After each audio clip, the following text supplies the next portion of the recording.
Klokken er 19. Vi starter vores møde. Jeg vil på organisationsbestyrelsens vegne byde alle velkommen til mødet. Jeg vil præsentere Søren Madsen, der er ansat ved BL. Han sidder lige her til højre på mig. Ja, ikke højere. Nej.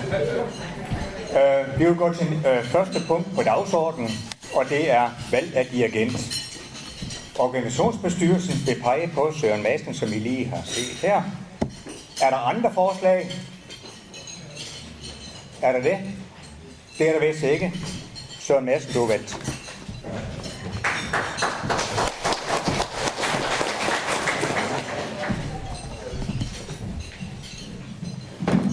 Tak for det, og god aften igen, kunne man fristes til at sige. Og tak for tilliden. Jeg skal gøre, hvad jeg kan for at føre det her sikkert igennem. Jeg kan starte med at sige, at mødet er lovligt indvarslet i det vedtægterne siger, at et ekstraordinært repræsentantskabsmøde kan indkaldes med 2 ugers varsel. Og jeg står med en indkaldelse, der er dateret den 5. september. Og vi har i dag den 22. Så de formalia skulle være i orden. Så skulle jeg også alle sammen meget gerne have fået udleveret noget stemmemateriale. En grå A4 med 4 sedler på og en rød. Og hvis der er nogen, der ikke har fået det og mener at have krav på det, så skal de lige henvende sig over ved Hanne. Vi har en dagsorden, som jeg lige kort vil rende igennem. Det er sådan, at punkt 1 hedder valg af dirigent. Det er vi færdige med. Så skal vi have valgt en mødesekretær, og vi skal have valgt et stemmeudvalg. Og så er der det, som mødet er indkaldt for, nemlig et forslag fra bestyrelsen. Og det læser jeg lige kort op. Der er sendt et bilag ud, og der bliver redegjort nærmere for det. Men konkrete forslagstekst siger, for at sikre, at dispositionsfonden bliver positiv på ny, foreslås det at udlægge til færdiggørelse af afdeling 57, mandskabsbygningen samt indskuddet i Randersbolig, omdannes til lån for dispositionsfonden, med den forudsætning, at der sker en afvikling af lånet gennem driften af boligforeningen. Dette sker i praksis ved at øge den årlige opkrævning i afdelingerne og tilbagebetale lånet med det beløb, der opkræves yderligere.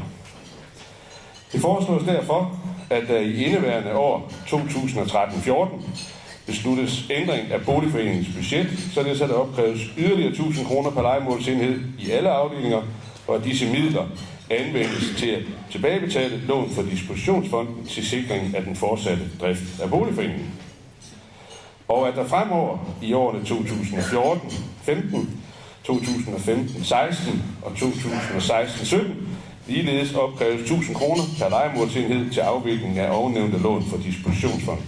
Når lånet er afviklet i løbet af 2016-17 vil den ekstraordinære opkrævning blive indstillet. Opkrævningen i 2016-17 forventes således at blive mindre end 1000 kroner per lejemålsenhed. Når ovennævnte lån er afviklet, vil det efterfølgende alene blive opkrævet bidrag i afdelingerne til at dække den ordinære drift af boligforeningen. Det er forslaget, og det vender vi tilbage til om et øjeblik. Jeg skal også sige, at der ligesom der plejer, bliver optaget en lydfil, som efterfølgende bliver lagt ud på hjemmesiden, og derudover også er aftalt, at der skal tages et beslutningsreferat. Og hvis nogen på et tidspunkt ønsker at ytre sig, så markerer man, og så skal jeg gøre, hvad der står i min magt for at holde styr på rækkefølgen, og så kommer man herop og fremlægger det, man nu vil sige. Vi går tilbage til dagsordenen, og vi skal have valgt en mødesekretær, og bestyrelsen indstiller, at Karen Jensen fra administrationen tager referatet. Jeg skal høre, om der er nogen, der har indvendinger mod det. Karen, hun rejser sig lige op. Det er Karen. Tillykke med valget. Så skal vi have valgt et stemmeudvalg, og her har bestyrelsen forslag om 4 personer. Nu læser jeg de navne op, og skal vi høre, om folk er til stede, og om de er indstillet på at løse opgaven i omfang, der skal stemmes.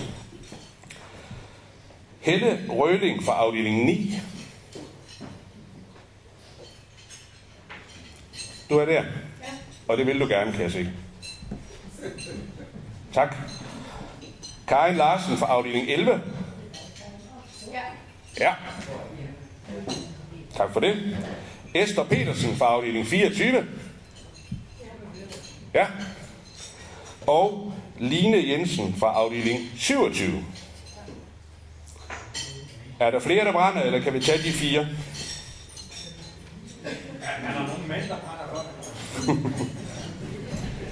Jeg hører ikke de store markeringer. Tillykke med valget til Helle Røling, Karin Larsen, Esther Petersen og Line Jensen fra afdeling 27.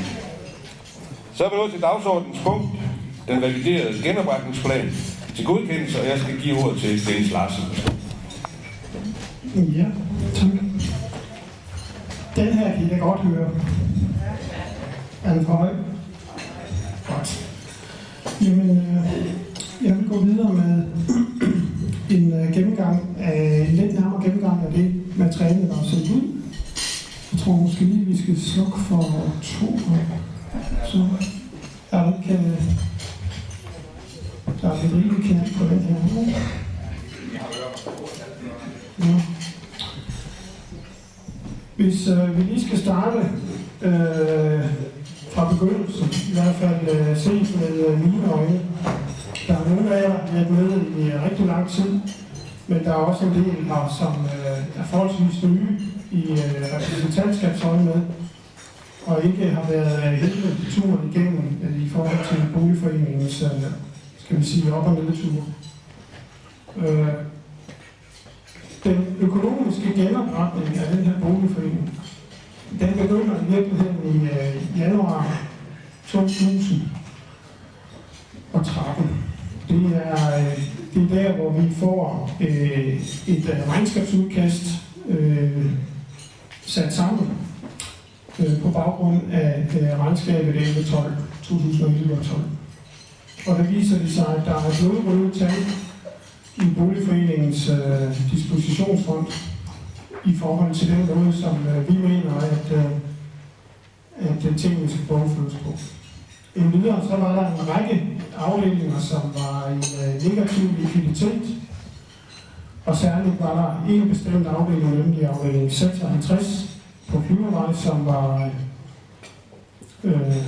negativ likviditet med ca. 40 millioner. Jeg har problemet, at den er for høj, den her. Jeg ved ikke, om den har sådan en skruet belus. Bare tage den lidt ud for kinden. Det er bare kun at være nødvendigt at skrue op. Prøv at tage den lidt væk fra munden, Dennis. Det er ikke det. Jeg skal tage noget mindre. Det kan jeg ikke. Godt. Vi går videre.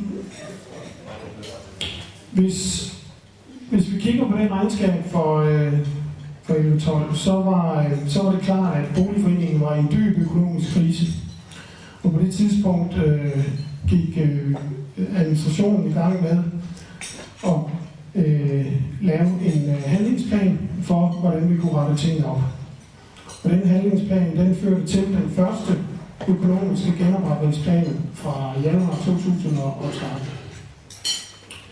Og den handlingsplan, den blev så efterfølgende fremlagt på repræsentantskabsmødet den 19. marts 2013. Den indebar en række initiativer, som jeg vil gennemgå kort her. Det er også grundlæggende beskrevet i det materiale, jeg sendte ud. Jeg vil sætte nogle flere ord på. Vi gik ud og lavede... Vi skal lige have nogle videoer ned for den her derovre. Vi gik i gang med at lave et papir, som viste, hvilke afdelinger, der havde behov for øget likviditet. Og det indebar, at vi lavede en plan for lånefinansiering af forskellige sager i 22 af jeres afdelinger. Det skulle give ca. 25 millioner i likviditet. For at springe frem til nutiden på det punkt, så er der PT hjemtaget lån til 8 afdelinger på 12 millioner. Og der afventes låntilbud fra, det ved jeg ikke, er det bedre? Er jeg for høj? Var det lidt bedre? Godt, det er fint. Og vi har gang i, om jeg så må sige, endnu 12 afdelinger på cirka 10 millioner. Og disse afdelingers situation er ikke længere kritisk af forskellige grunde. Men det har taget over et år. Nogle af jer vil kunne, eller mange af jer vil kunne huske, at vi har været rundt til ekstraordinære afdelingsmøder og lavet en sagsfremstilling omkring disse her lån, og hvorfor det var nødvendigt at hjemtage dem. Og efterfølgende så har vi været i dialog med realkreditinstitutterne og har indhentet kommunal lånegodkendelse på de her ting. Men det har vist sig, at realkreditinstitutterne er meget tunge at danse med i forhold til lånehjemtag PT. Vi bliver simpelthen undersøgt i en grad, som vi ikke har været vant til. Og det er, kan man læse mellem linjerne, det er jo svært at få et klart svar fra bankfolk. Men så vidt vi kan udlede, så er det fordi, at man har været udsat for en kombination af flere ting. Opstramninger i realkreditsektoren efter finanskrisen, kombineret med en øget skepsis i forhold til afdelingernes værdier. Således er realkreditinstitutterne langt grundigere, de er ude og besigtige ejendommene, som vi skal optage lån i. Og i det hele taget meget mere, hvad skal man kalde det, lidt mere bureaukratisk i forhold til formalia omkring hjemtagelse af lånene.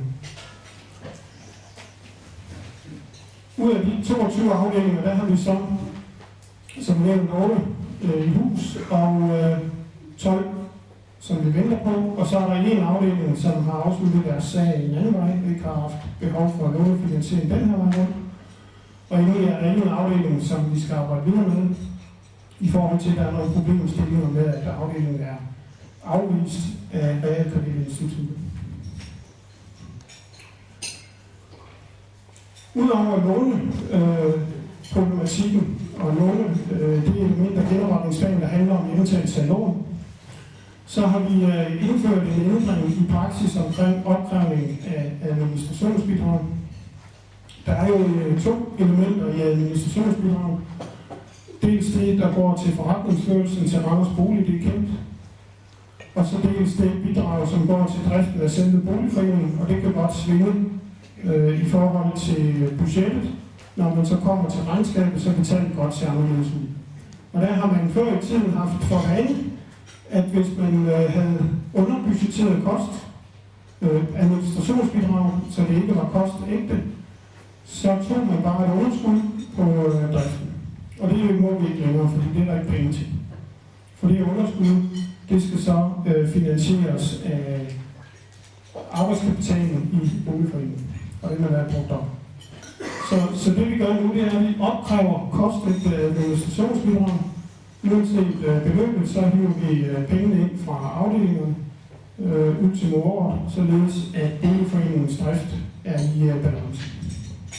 Er plus minus 57.000. Derudover indførte vi sidste år, at vi opkræver maksimalt bidrag til arbejdskapitalen. Det er på papir et frivilligt bidrag. Når jeg siger det på papir, så er det fordi man rent juridisk ikke er forpligtet til at opkræve det. Men henset til boligorganisationens økonomiske stilling, så har vi så valgt at indføre det. Og det er i år 158 kroner om året per bolig, svarende til 438.000 om året for hele boligforeningen. Vi har kæmpet lidt med lejeledighed, altså tomgange, som vi har gjort forskellige tiltag for at nedbringe. I år 13-14, der venter vi og ende på 736.000 i tab ved lejlighed.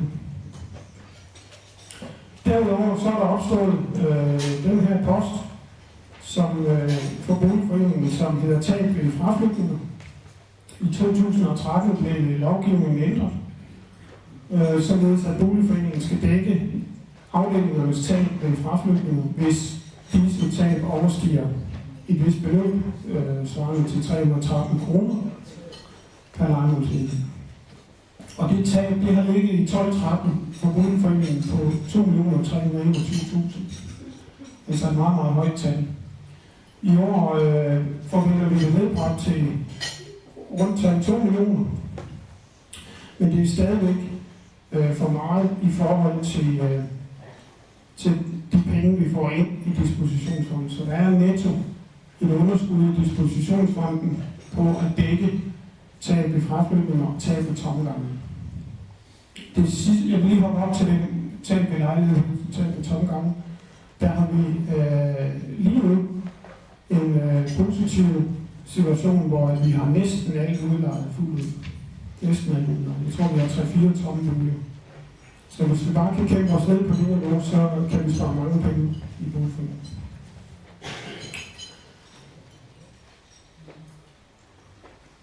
Til gengæld for at boligforeningen skal dække tab ved fraflytning, altså de 2 millioner, så opkræver boligforeningen, boligorganisationen til dispositionsfonden et højere bidrag end tidligere. Og det er 548 kroner, og den stigning blev implementeret sidste år i 2013. Og den stigningen svarer til 313 kroner, som er det samme beløb, der gælder i afdelingerne, at hvis afdelingerne har over 313 kroner per bolig i tab, så dækker boligforeningen, og til gengæld så hiver boligforeningen et større beløb ind fra de enkelte afdelinger.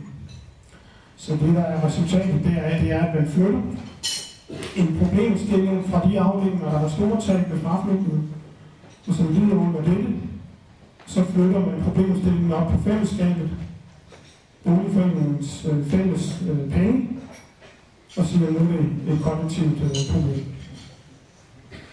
Det var det, der var resultatet af det lovændring.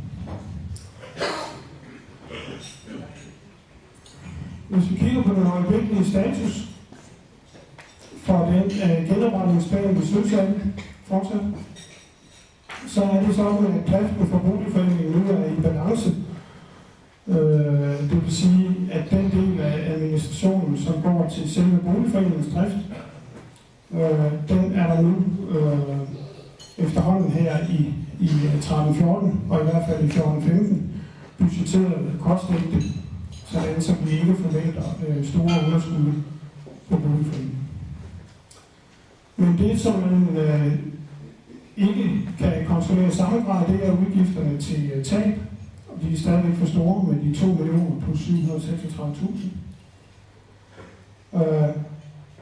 Det er jo sådan, at de indbetalinger, der er fra, som jeg lige nævnte på i afdelingen 548 kroner til dispositionsfonden, de suppleres ydermere af indbetalinger for uamortiseret lån. Jeg ved godt, det er en smule teknisk.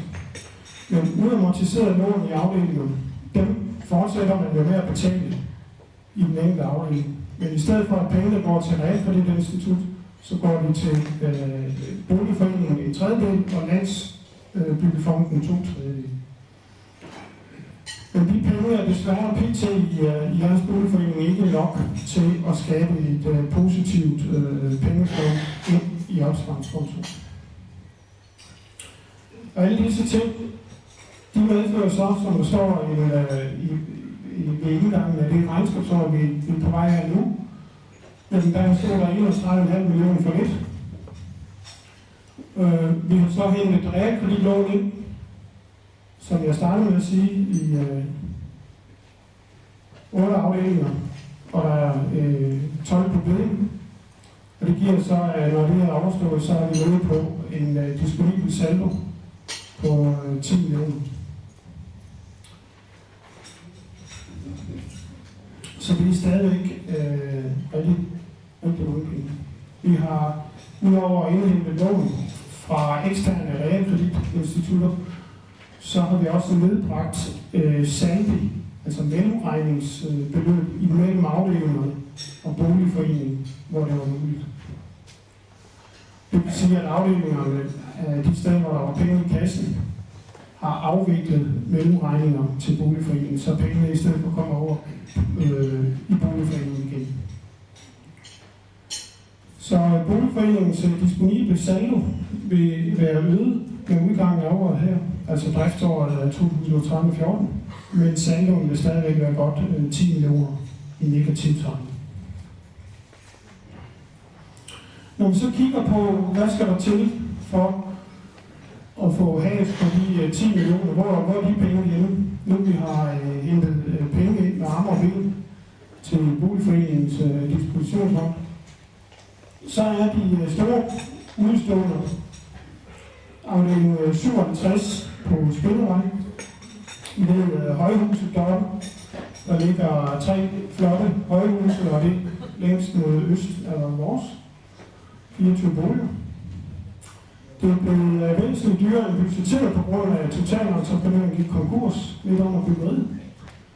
Og det betyder altid, at når man har sådan en totalentreprenør i byggesagen, og han går konkurs, så bliver det meget dyrere at få gjort byggeriet færdigt.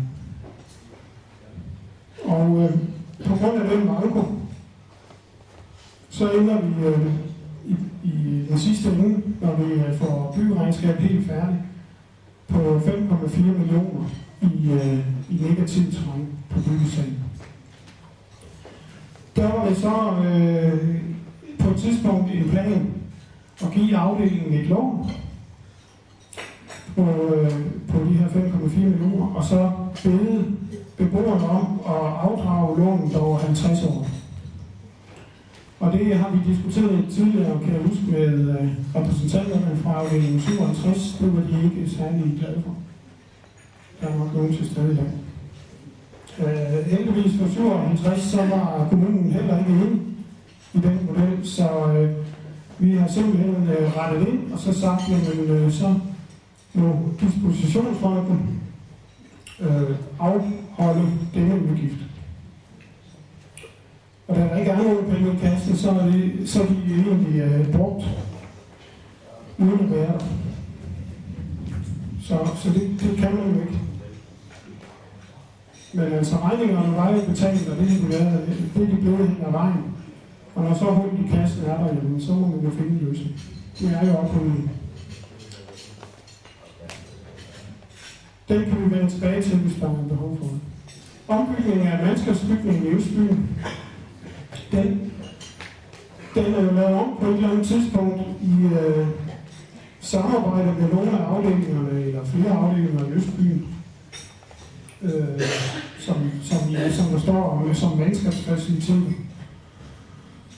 Og så har det været planen på et tidspunkt, at man ville finansiere det via henlæggelserne fra de afdelinger, der var med i det.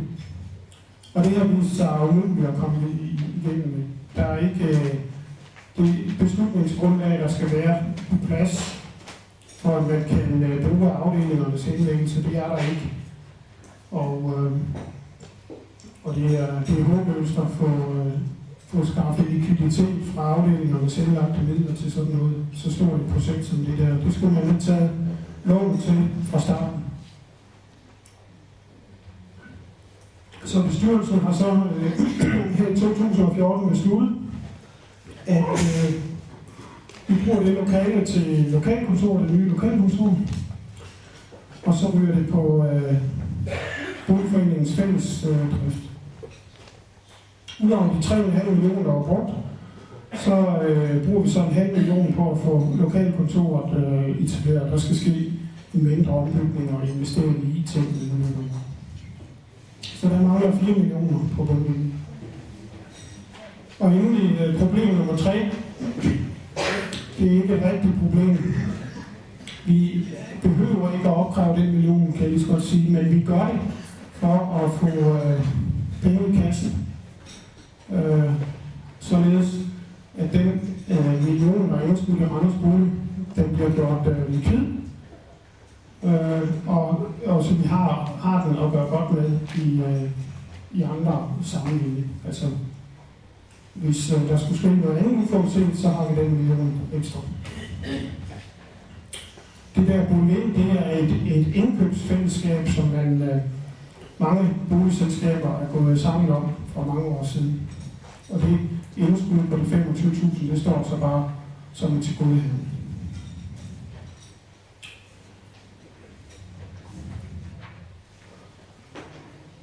Og der hvor vi er lige nu, vi mangler at hjemtage lån for 10 millioner i 12 afdelinger. Det arbejder vi stille og roligt videre med. Det er ikke så presserende, som det har været. Vi har, nu fik jeg ikke skrevet tallet op her, men jeg tror vi har 86 millioner i kassen. Og det er 86, så det er det. Ja tak, det var godt. De 86 millioner, der nu er i kassen, de står i modstrid til en kassebeholdning på 0. Ja, der var 14 millioner i obligationer, men ellers så var der ingen penge til den daglige drift for lidt over et år siden, inden vi hjemtog det lån i afdeling 56. Det er nemlig sådan, at afdeling 56 de havde en byggesag, og til at finansiere den byggesag, der havde man brugt boligforeningens midler. Så på et tidspunkt var der udlag for 41 millioner. Det synes vi var lige rigeligt. Og på det tidspunkt var boligforeningen stort set ligepild. Det vil sige, at vi havde begyndende problemer med at betale vores regninger. Hvis der var sket en ulykke mere, så havde det været skidt. Men det har vi lykkes nu, at vi har de her 586 millioner i kassen. Og det er afdelingernes penge, det er altså indlæggelser og andet, som står, som vi skal i deres banklån og investere i obligationer. Vi har en situation, hvor vi skylder 10,43 millioner. Det vil sige, at der er en negativ disponibel saldo i dispositionsfonden på 10,43 millioner. Problemstillingen er, som jeg har nævnt, at de udgifter, der er ved tab, ved tomgange og fraflytninger, de løber lige pt. Målt lige nu, så løber de op i 2.750.000 om året. Det tal vil vi meget gerne nedbringe, men indtil vi har fået skoven under de tab ved fraflytning, så skal vi forvente, at de indbetalinger, der er af den ordinære drift fra afdelingerne til dispositionsfonden, de kun lige så nogenlunde kan dække de udgifter, der er til tab. Så vi får ikke refinansieret dispositionsfonden uden at lave ekstraordinære tiltag. Og så er der det i, at hvad skal vi bruge den dispositionsfond til? Jamen, altså, en boligforenings overbygning, altså selve boligforeningen, skal være i stand til at gå ind og støtte eventuelle kriser, økonomiske kriser i afdelingen. Det kan være, hvis en afdeling har et byggeprojekt eller et renoveringsprojekt, som bliver udsat for problemer og kommer i bekneb, så skal boligforeningens dispositionsfond kunne støtte afhjælpning af de her problemer. Og når I har nogle 50 afdelinger, 52 tror jeg, så er det lidt skidt, at man overhovedet ikke kan røre sig i boligforeningen, fordi der er ikke nogen penge.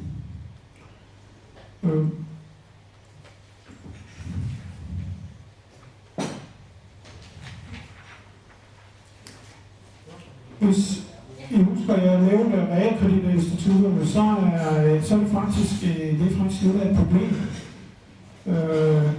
Det er sådan noget som, at når der har stået nogle af de her artikler i Amtsavisen om, at nu er der problemer med dit og dat, så skal jeg lige pludselig give kaffe. Fordi så ringer de lokale erhvervsdirektører fra bankerne og vil gerne ud og høre, hvordan det går. De siger aldrig noget om, hvad det handler om.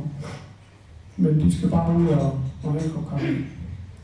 Og det er altså det, som vi kan mærke i realkreditinstitutterne, at der er en masse opmærksomhed omkring tingene, inden de lukker penge ud. Det er ikke kun Møllevældene Storgården, der har det lys, på sig. Det gælder også andre boligforeninger, men det er i hvert fald ikke mindre i MS. Det som arbejdskapital og dispositionsfonden til sammen udgør, det er det, man kalder egenkapitalen i boligselskabet, boligforeningen. Og den er reelt væk, som sagt. Vi har via det ekstraordinære bidrag til arbejdskapitalen, de 158 kroner per bolig, det giver 438.000 om året. Og på grund af det, så er vi stille og roligt begyndt at komme i plus på selve arbejdskapitalen. Selve arbejdskapitalen, men den er ikke ret stor i en PT-million. Eller og det er skidt. Loven vil sige, at vi skal kunne via boligforeningens dispositionsfond hjælpe afdelinger, der kommer i bekneb. Hvorfor er det så vigtigt? Det er det, fordi hvis en afdeling kommer i bekneb, så er boligforeningens fælles midler bøjværket i forhold til en konkurs for en afdeling. Det vil sige, at man kan uagtet, at bankerne og realkreditinstitutterne eventuelt har en holdning til afdelingens belåningsgrad, og derfor ikke vil lånes penge, jamen så kan man fra boligforeningens midler støtte afdelingen i nødvendigt omfang. Og det er det, vi skal kunne. Så det, der ligger i forslaget, det er jo, at vi færdigfinansierer afdeling 57, mandskabsbygningen eller det kommende lokalkontor i Østbyen. 57 det er 5,4, mandskabsbygningen eller lokalkontor det er 4,0, og så omdanner vi indskuddet i Randers Bolig til redde penge via en opkrævning, og det er 1 million. Så laver vi det som et lån, det er sådan rent lidt bogføringsteknisk. Men vi laver det som et lån, som så afvikles gennem driften af boligforeningen, så boligforeningen refinansierer dispositionsfonden, altså betaler af på lånet. Men for at boligforeningen skal kunne det, skal pengene opkræves i afdelingen. Og det vi kræver, det er så en øget opkrævning i hver afdeling, svarende til 83 kroner per bolig, per lejemålsenhed per år over en 4-årig periode. Vi hiver 2.771.000 ind på den måde, fordi der er 2.771 lejemålsenheder, det vil sige boliger, garager, erhvervslejemål og der institutionslejemål, som alle sammen tæller med.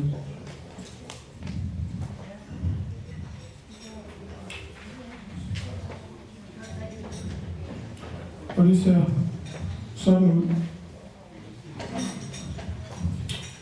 Og det der, det er jo sådan ren teknik i forhold til, hvordan man afskriver på de tilgodehavende, der er. Så det man kan se, det er, at hen imod slutningen af 2016-17 regnskabsår, der opkræver vi kun 2.121.000 i stedet for de 2.771.000 i afdelingerne. Det svarer til ca. 64 kroner per bolig. Nej, det er 74 kroner per bolig i stedet for 83. Men det er det sidste år. Så 83 kroner i 3 år, og så lidt mindre det sidste år. Ja, i 3 år 83 kroner, og det 4. år 74 kroner om måneden. Vores regnskabsår her i år, det stopper nu med, Ja. så må det blive dobbeltfunktion næste år. Jamen det, der bliver sagt, det er, hvad er det problem, at regnskabsåret snart er færdigt. Altså regnskabsåret 13-14 er udløber endnu. Men det, man kan gøre, det er, at hvis I beslutter det her i aften, så kan vi regne det ind i regnskabet. Det vil sige, teknisk set er det en ændring af budgettet for indeværende år, men vi opkræver det simpelthen i regnskabet. Og måden det kommer til at foregå på, det er, at vi opkræver det i afdelingsregnskaber. I afdelingsregnskaber. Altså, det vil sige, hvis vi nu har en afdeling af 78 boliger, så kommer de til at betale 78.000 på den konto, vi opkræver på her i 13-14. Og det vil jo sige, det er jo ikke sjovt, men altså, de 78.000 vil så alt andet lige, som man siger, medføre et underskud i afdelingen. Lad os nu sige, at afdelingens regnskab var fuldstændig i balance. Og der er 78 boliger. Og så bruger vi 78.000 til det her. Så får man selvfølgelig et underskud på 78.000. Og det her underskud, det bliver så over på normal vis, undskyld udtrykket, til afvikling i de efterfølgende budgetår. Så man kan afvikle et underskud over 3 efterfølgende budgetår. Og det vil sige, at det kommer i 15-16 budgettet, og i 16-17 budgettet, og i 17-18 budgettet. Så på den måde får man jo ikke den fulde, hvad skal jeg sige, altså den fulde effekt på en gang, sådan er systemet bygget op. Så det er jo ikke sådan, så hver enkelt bolig får en regning på, nu siger jeg bare 1.000 kroner for 13-14. Den kommer ind i afdelingernes regnskaber, og så afvikler vi den manko på normal vis. Problemet er, at vi jo heller ikke har budgetteret med det i 14-15 budgetterne, og der er situationen så den samme. Og så først i 15-16 budgetterne får vi det ind i budgetterne. Så det er klart en udfordring rent økonomistyringsmæssigt, og Jette Linde og hendes budgetfolk får en stor udfordring i forhold til at få tingene til at hænge sammen i de kommende år. Det skal vi ikke lægge skjul på. Til gengæld, hvis vi kigger på det, så vil der så være lidt penge i kassen der i 16-17. Der vil være et overskud på egenkapitalen igen, altså positiv egenkapital. Så det er på med de langsigtede briller. På det tidspunkt, at vi har hævet de 10 millioner ind, så er der i hvert fald 2 millioner i positiv egenkapital. Så det er udmærket tidsforslag. Men så nogle ikke er nævnt.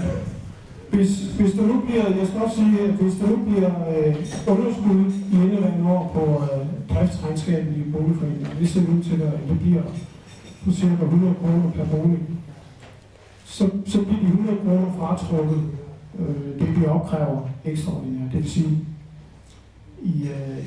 i det regnskabsår, vi kommer ud af, der bliver opkrævning knap 900 i stedet for 1.000 kroner per bolig. Til det her. Så ja, jeg har holdt mere rundt på oplægningen end karriere. Her er selve opsummeringen af selve forslaget, det er det, som Søren Madsen læste op fra starten. Det er et sammenbrug af de forslag, som står i det udsendte materiale. At vi starter allerede i indeværende år, det er den øverste bullet. 83 kroner per langtidlighed i alle afdelinger. Og pengene går til at lukke hullet i distributionsbanken på de 10,5 millioner. Vi fortsætter i 3 år med fuld opkrævning på 83 kroner per måned per langtidlighed. Og når det er afviklet i løbet af 16-17 år, så vil opkrævningen blive indstillet. Og derfor bliver det en reel opkrævning i 16-17 lidt mere.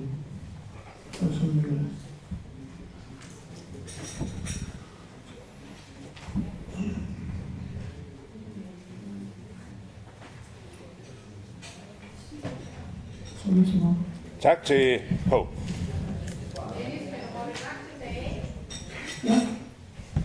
Der er et spørgsmål, så jeg skal gå tilbage lidt så. Altså, hvis du har et spørgsmål, så vil jeg... Bare. Der er knald på, så bare Jeg skal bede om, at spørgsmålene kommer herop, så vi får det med på lydfilen.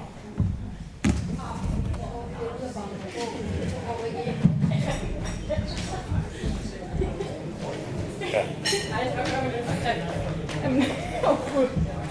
Navn og afdeling.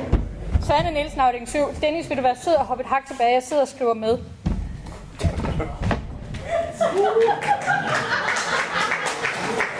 Jeg tror næsten lige, at jeg kunne citere det. Nu er ikke noget der.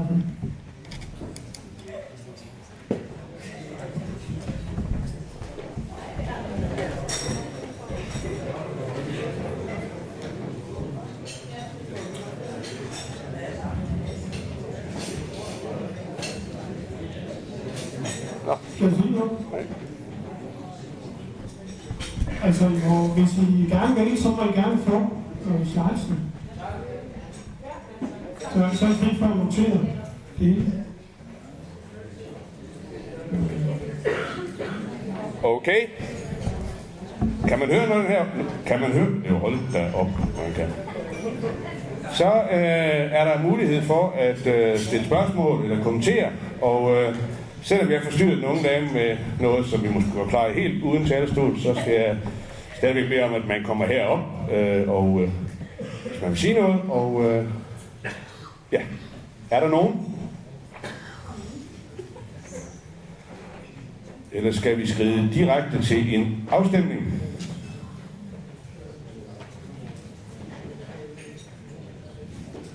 Første, anden, tredje. Så gør vi det. Vi skal stemme om det her forslag, og I skal bruge den talon, der hedder nummer 1.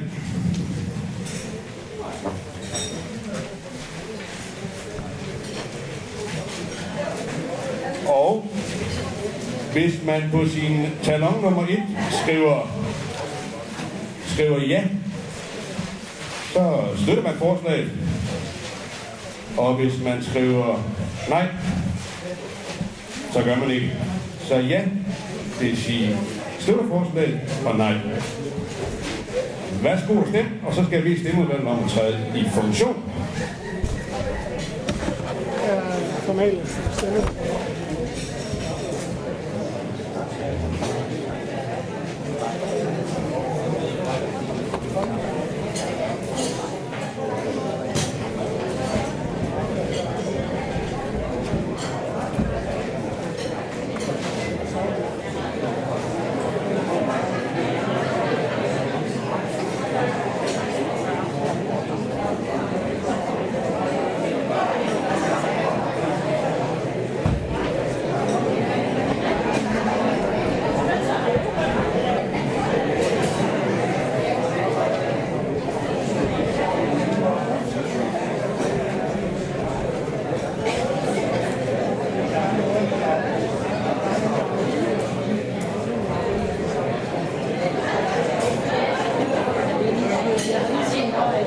Hvis I vil gøre stemmeudvalget tjeneste, så træk lige sædlen op, hvis I kan få en afleveret, så I kan se, hvor der mangler at blive hentet.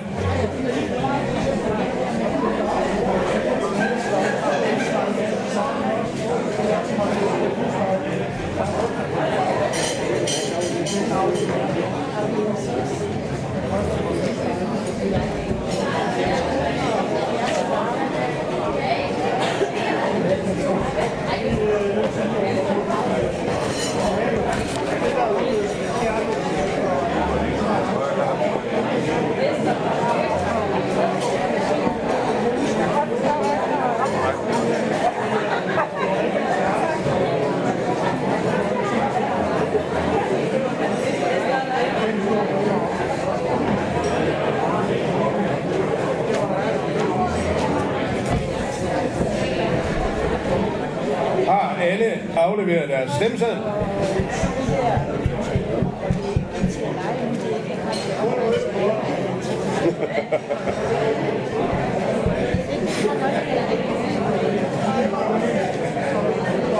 Så bliver der lige en kort pause, mens der tælles op.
Stemmesedlerne skal Hanne have, ja.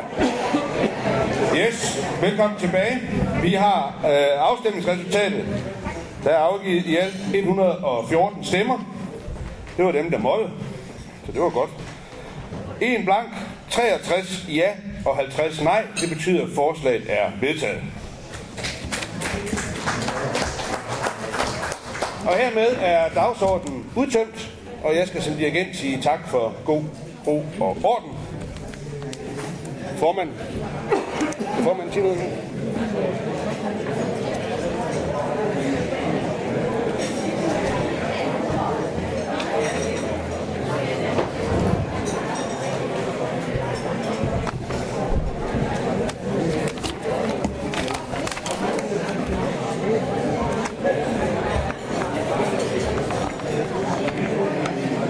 Vi